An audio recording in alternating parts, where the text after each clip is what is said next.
encouraged by you every morning getting up and coming to pray. Очень я воодушевлен, потому что вы приходите каждое утро сюда молиться.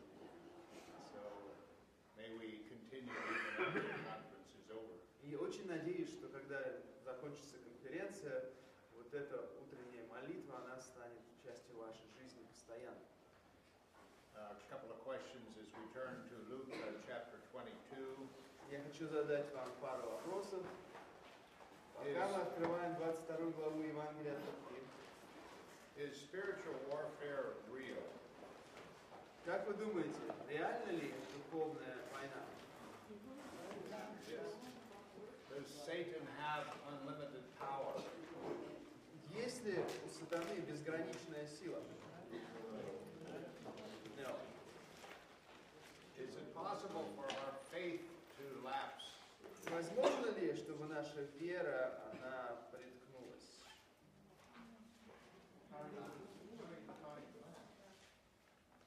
Well, we'll look at this prayer this morning. We'll get its definition. Чак в полемику решил вступить, но Фил его обрубил. Would you read verses 31 through 34, please? 22 глава Луки, 31 по 34 стих. Сказал Господь: Симон, Симон, все сатана просил, чтобы сеять вас, как пшеницу. Но я молился о тебе, чтобы не оскудела вера твоя, и ты, некогда обратившись, утверди братьев твоих. И он отвечал ему: Господи, с тобой я готов и в темницу, и на смерть идти. Но он сказал: говорю тебе, Петр, не пропоет петух сегодня, как ты трижды отречешься, что не знаешь меня. The setting of this prayer is the evening of the arrest of Jesus before he'll be crucified the next morning. Мы читаем описание молитвы, которую Иисус произнес во время своей последней вечери с учениками, зная, что на следующее утро он будет распят. Just earlier, they had the Last Supper, and Jesus introduced the new covenant through the cup with his blood. Незадолго до этого Иисус представил ученикам чашу Нового Завета. And he mentioned that one of them would betray him. Он также заметил, что один из учеников предаст его. And we read they were questioning themselves, who would it be? И мы знаем, что они задавались вопросом, кто из них будет предателем. And they were disputing among themselves who would be the greatest in the kingdom. И они спорили друг с другом, кто из них станет наивысшим в Царстве Божьем. We see the deceitfulness of the heart here, don't we? Мы видим заблуждение сердца, правда? The disciples, having been with Jesus for 3 years, Ученики были с Иисусом 3 года. were still continuing to dispute among themselves who would be the greatest. И все еще продолжают обсуждать между собой, кто же из них будет наилучшим, наивысшим. And how we see that tendency continuing, don't we? И мы видим, как и эта тенденция продолжается в церкви. But let's just look at the denial prediction of the Lord for Peter here. Давайте же мы посмотрим внимательно на предсказание Иисуса, что Петр предаст его. Verse 31, the Lord said, Simon, Simon, indeed Satan has asked for you. В 31 стихе написано: Симон, Симон, все сатана просил. I find that very comforting. И я нахожу довольно большое утешение. Notice Satan has to get permission from Jesus to come after the disciples. Обратите внимание, что сатана просит у Иисуса разрешения напасть на учеников. So do you think he has to get permission to come after us? Как вы думаете, должен ли сатана спросить разрешения у Иисуса, чтобы нападать на нас? Yes, I think he has limitations to what he can do. Да, я уверен, что у него есть ограничения в том, что он может сделать. We saw that clearly in the book of Job as well, didn't we? И в книге Иова ясно тоже показано, что сатана вынужден просить разрешения. It says he wants to sift you as wheat. Говорит о том, что сатана просил сеять вас как пшеницу. That means he wants to shake you up. Фактически это означает, он хочет вас потрясти. And kind of separate the chaff from the heavy stuff. И через эту тряску отделить зерна и шелуху. Now, Jesus said, but I have prayed for you. Иисус же в 32 стихе сказал: но я молюсь о тебе, молился о тебе. That's comforting, isn't it? И это тоже приносит утешение. I would have thought the prayer would have been, keep your hands off my boys. Я думал, что молитва Иисуса могла быть «Не прикасайся к моим парням». Tonight's going to be a tough night. Сегодня и так будет трудный вечер для них. They don't need you bothering them tonight. Не нужно их беспокоить сегодня. But that wasn't the prayer, was it? Но Иисус не так молился. The prayer is, I prayed that your faith should not fail. Молитва была такая: чтобы не оскудела вера твоя. And when you return. И когда ты обратишься. So Jesus is really praying here. He's going to let Satan have at Peter and the disciples. Фактически Иисус позволяет сатане нападать на учеников. He's not going to keep Satan from them. Он не решил, чтобы сатана не прикасался к ученикам. But he's going to use Satan here, it would seem. Но кажется, что Иисус стратегически использовал сатану, to strengthen Peter's faith. Чтобы вера у Петра еще больше укрепилась. Now, Peter, in the other accounts, is denying. He said, those may fail you, but I will never fail you, Lord. I will never deny you. В других Евангелиях написано, что Петр в этот момент очень сильно критиковал других учеников, сказал: даже если все они оставят, я не оставлю. And here in verse 33 he says, Lord, I'm ready to go with you to death. В 33 стихе Лука здесь написал, что Петр ответил: Господи, с тобой я готов и в темницу, и на смерть. Notice the confidence in Peter in his own strength. Петр уверен в своих силах. We don't ever want to argue with the Lord. Нам же никогда не нужно спорить с Господом. When you argue with the Lord, you're always going to lose. Потому что вступаете в спор с Господом, значит, что всегда проиграете. But Peter is arguing, no, I'll never forsake you, I'll never deny you. Но Петр вступил в этот спор, говорил: не говорю, никогда не покину тебя. The Lord says, Peter, I tell you, you will have denied me 3 times before the rooster crows. Но Господь ему сказал: говорю тебе, Петр, не пропоет петух сегодня, как ты трижды отречешься, что не знаешь меня. We know that Peter did, didn't we? И мы знаем, что именно это и произошло, правда? Be careful in making vows.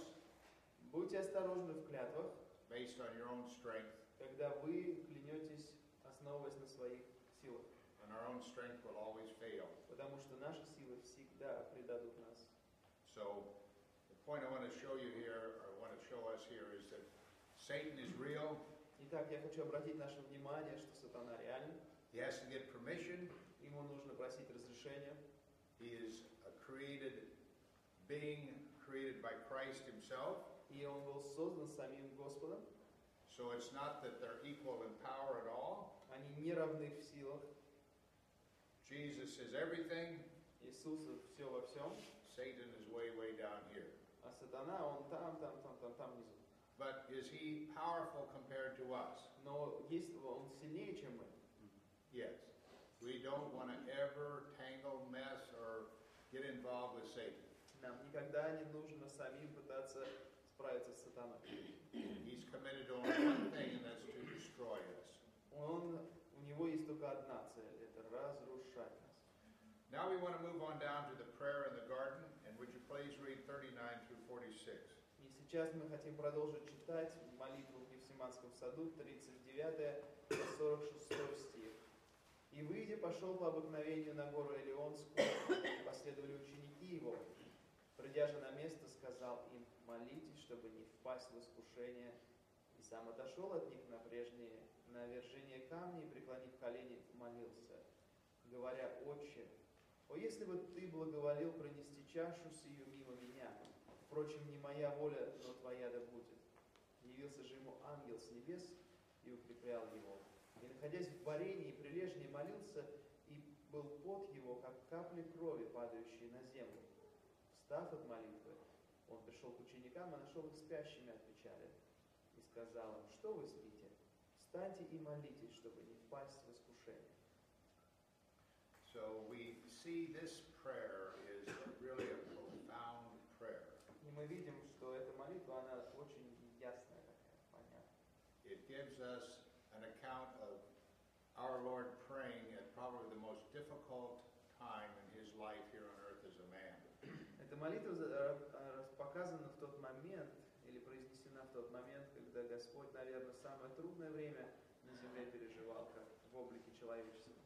It's good for us to meditate and study this prayer. Очень хорошо, если мы с вами проведем время, размышляя над этой молитвой. It's a model for us when we're in a very, very, very молитва очень хороший пример для нас, когда мы оказываемся в очень трудных обстоятельствах.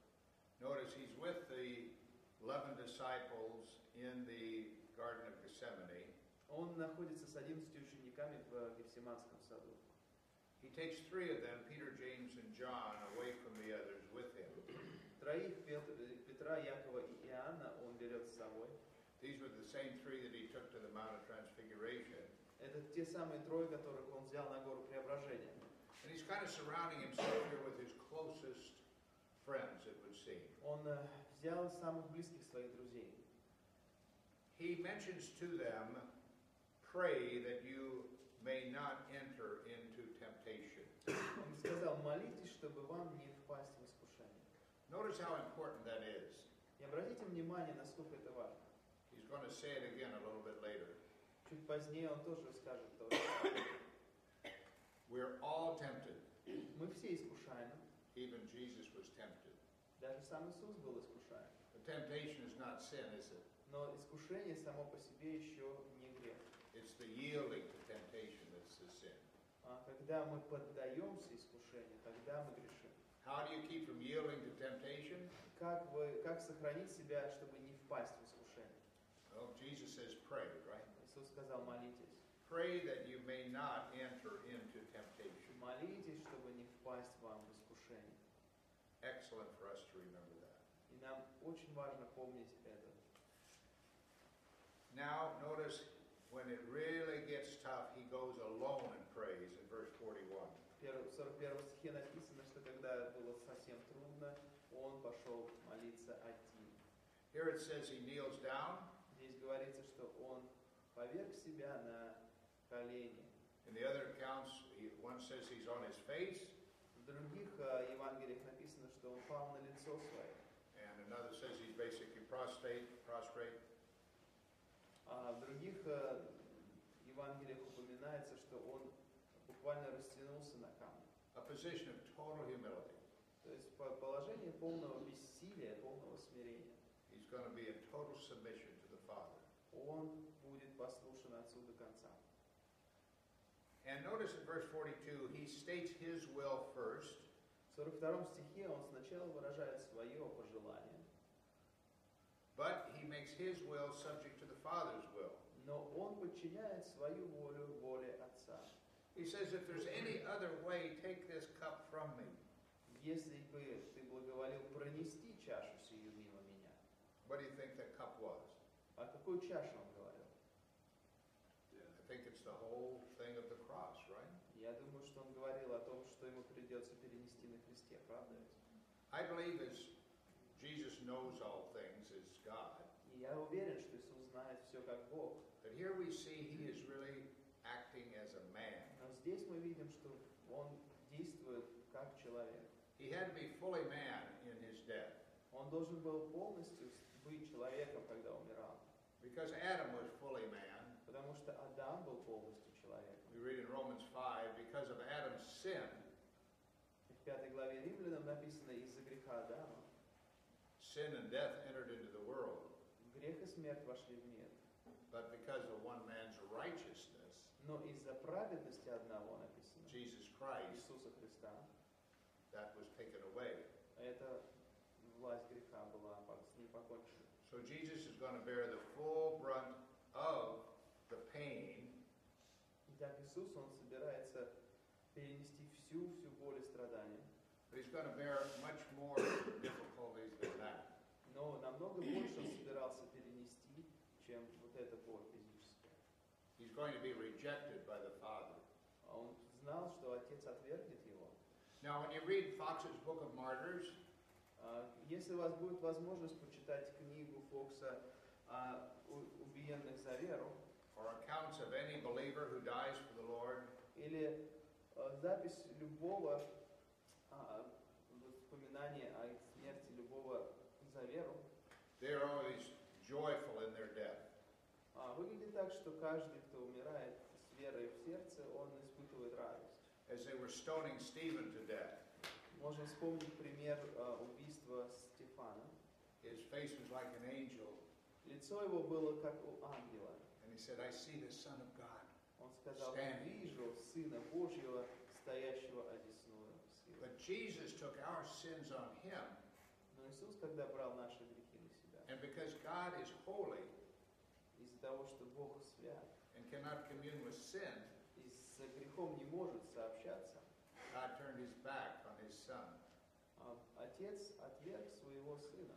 And that connection between the Father and the Son, which had never been broken, И связь, единство между Отцом и Сыном, которое никогда не было до этого разделена, is now going to be broken. в этот момент эта связь будет потеряна. Jesus is going to cry out, my God, why have you forsaken me? Иисус воскликнет на кресте: Боже мой, почему ты меня оставил? A prophecy written through the spirit of David 1,000 years before. Пророчество, которое Давид написал за 1000 лет до момента распятия.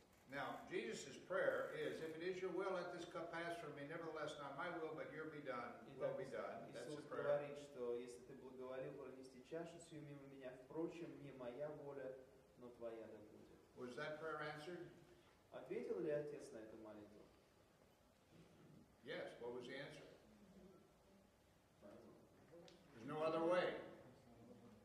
We read in Hebrews that the prayer was heard.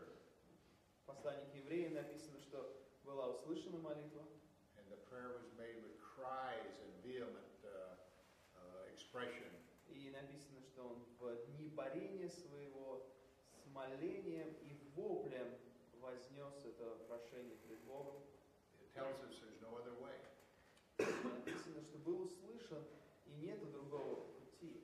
There's no other way for the price of your sin and my sin to be paid other than having Christ paid. Невозможно, чтобы кто-то еще заплатил за грех наш, кроме как сам Христос. Now notice verse 43. 43 стих. Then an angel appeared to him from heaven, strengthening him. Явился же ему ангел с небес и укреплял его. When we pray to the Lord to deliver us from difficult situations, Когда мы молимся к Господу, прося Его, чтобы Он освободил нас от трудностей, sometimes he will deliver us, иногда Он нас освобождает, other times he lets us go through them. иногда Он позволяет нам проходить эти трудности. Here he did not deliver Jesus from going through this, but he sent what? An angel to strengthen Мы him. видим, что Иисус не был избавлен от этого испытания, но был послан Ему ангел для укрепления. This also shows me that he was a man. Еще раз это показывает, что Иисус был полностью в человеческом облике. Psalm 8 says he created man a little lower than the angels, right? В 8 псалме написано, что Бог сотворил человека немного ниже, умолил его ниже, чем ангелы. An angel would never minister to God. Ангел никогда не будет служить Богу, утешать его, укреплять. And here he's ministering to Jesus as a man. Но мы видим, что ангел пришел и укреплял Иисуса, потому что Иисус был человек. Notice in verse 44 the intensity of this moment. В 44 стихе написано: находясь в борении. Being in agony. Это слово, можно сказать, агония. Agonia in Greek, yes. He prayed more earnestly. Прилежнее молился. To the point where his sweat became like great drops of blood falling to the ground. И был пот его, как капли крови, падающие на землю. This is, I believe, the height of the difficulty that Jesus went through that night. Это самое высокое напряжение, через которое Иисус в тот вечер прошел. He's now prayed through. И вот Он помолился. We notice he prays 3 times. Мы знаем, что Он молился 3 раза. Came back to the disciples. Вернулся к ученикам, Found them sleeping. увидел, что они спят.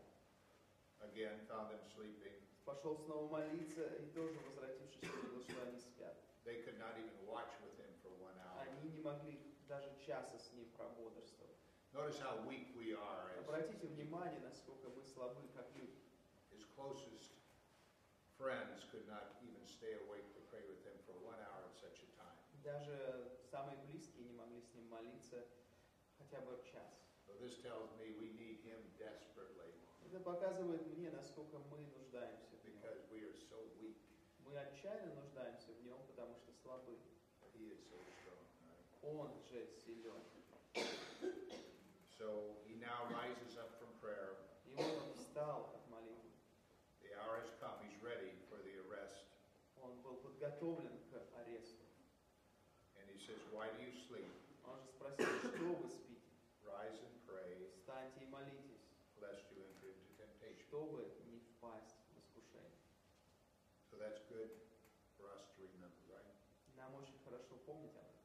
And when we think about the delight of sin, И когда мы думаем о том, что грех может принести нам удовлетворение, we think, well, that's not so bad. и мы думаем, да ладно, не так все плохо. It looks really attractive. На самом деле выглядит все вполне привлекательно. I think I'll sin just a little bit. Думаю, что хотя бы чуть-чуть я вот согрешу.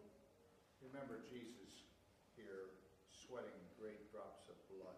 Помните о страданиях и об интенсивной молитве, которую произнес Иисус до пота и крови. How God hates sin. Насколько Бог ненавидит грех. The price that He required to pay for our sin. Цена, которая должна была быть уплачена за наш грех. May we never take sin lightly and casually. И пусть у нас никогда не будет легкого и беспечного отношения к греху. Well, with that as a background, let us go into prayer now. Сказав все это и помня все это, давайте мы приступим к молитве.